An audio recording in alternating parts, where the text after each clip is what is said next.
Hello everyone, welcome back to my channel, Beauty at 50. I hope you're having a wonderful day today. If this is your first time here, welcome to my channel. I talk about everything hair, skin and nails, everything beauty, and everything revolving around an aging skin. So today's video is going to be about $1 billion brows, and it is the Brow Butter Promenade Kit. I received this in my Ipsy box and was really excited to try it. I have done another video on brows, but just thought it would be good to do another recap on brows. The product that I'm currently using is this Wet n Wild. Love this one. It's the ash brown. It actually has three sections to it. It has a lighter version there and a darker, and it has a gel.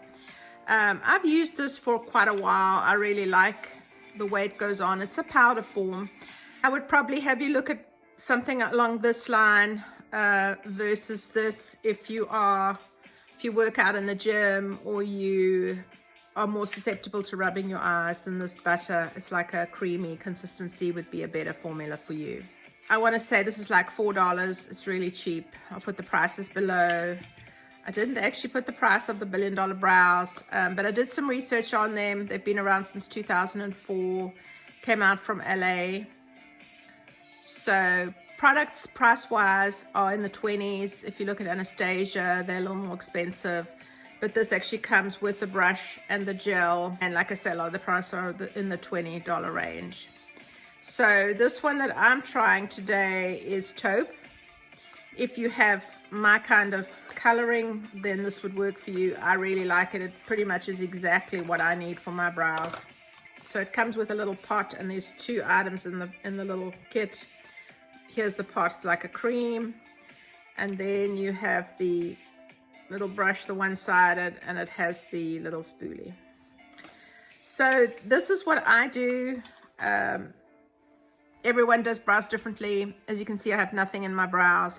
I do have my brows maintained. It's very important that you have them tinted and you have them tweezed regularly. Make sure that you get someone that you know does a good job. If you have the shape pretty much there, you're going to get the stray ones and you're going to have to do some maintenance. But if you maintain them or have someone maintain them, it does make the process a little easier, that you know where you're putting them. You know where they start, you know where they stop, you know where everything goes. So as always, you want to know where you're starting your brow, where the arch needs to be, and not lower than that. As you age, you definitely do not want to know that you're bringing down the brow all the way down here, because it will do this to your eye. So make sure that you know exactly where those different points are in your eye and where you are starting your brow, where the arch is, and where you're stopping your brow. Remember, symmetrically, we're not all the same. I know I have a problem with this brow. It doesn't seem to go up as high as this one, so I'm really kind of off center. I think this eye tends to droop a little more. So just be aware of where you are placing it. What I like to do first is I use a couple of different products. I know everyone is different. Like I say, they do it in a different way. This is the Goof Proof Brow by Benefit. It's got like a little point like that. I like to outline where my brow is going to be, and then I like to fill it.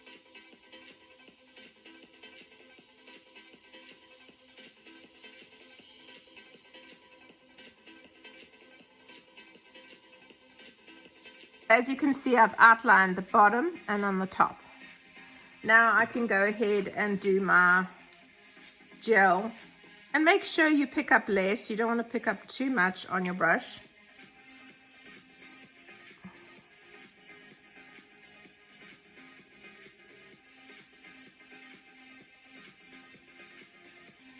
I like to turn the brush in an angle so that I'm going up.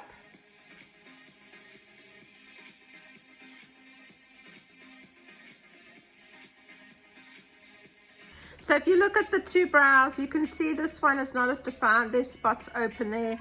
The last thing that I do like to do is I like to fill in, take a little bit of concealer and just make that line really straight. The one that I like to use, any concealer, I like to go a little lighter. This is the e.l.f. Hydrating Wand Concealer. And then I like to take a brush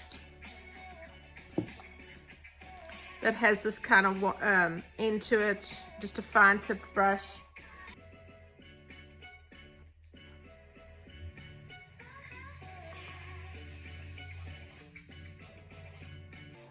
And then you want to just take it along the top as well, just to kind of make sure that that is then smooth.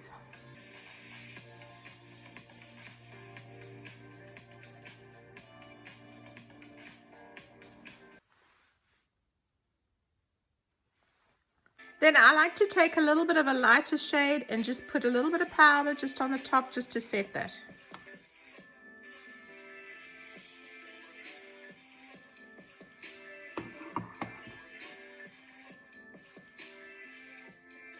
And then just make sure I go back just with a little bit of this brush and just kind of make sure that line is very straight.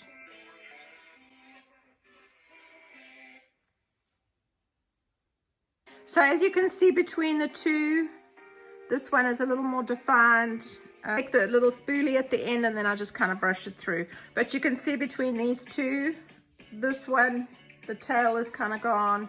This one has a little more definition to it. Once you put the little shadow at the top, that really kind of makes it more defined. If I move back, you can see it's just defined my face more, and it's given my eyes a frame. And it also has taken away, I have some bagginess to my eyes and some lines over there, and that's kind of taken it away, the emphasis. So I'm going to finish this one up and then I will be back with you.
Okay, so we're finally done.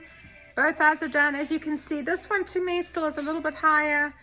Don't get crazy with worrying about the sides. I know sometimes it's good days for brows and some days it's bad days. Some days you get them the same, some days you don't. So just be aware of that. Don't make yourself too crazy, but definitely makes your eye lifted and gives your eye definition. This side for me seems always easier to do. I don't know why, but it does. So this side is not 100%. Also, when you're on camera and you're doing it, it's hard to be filming and looking at the same time. So I feel like this one came out a little bit better. But definitely give this a try. The $1 Billion Brows, make sure that you try their products or go online, have a look at their products. I do like this. It was the perfect shade for me. It's very hard sometimes to match your brows. Remember, as we age, we don't want to go darker. We necessarily want to come a little bit lighter, but not too light that you don't notice it. Remember, with blonde or gray hair, you want to go for more taupe or more lighter shades, unless you have very dark eyes and you feel like you want to draw attention, but just be sure that you don't make it too harsh. So you want to define your brow, but you don't necessarily want to draw attention to your eyes solely. So that's my video for today. I hope that helped. Thanks so much for watching. As always, leave comments below and we'll see you next time. Bye.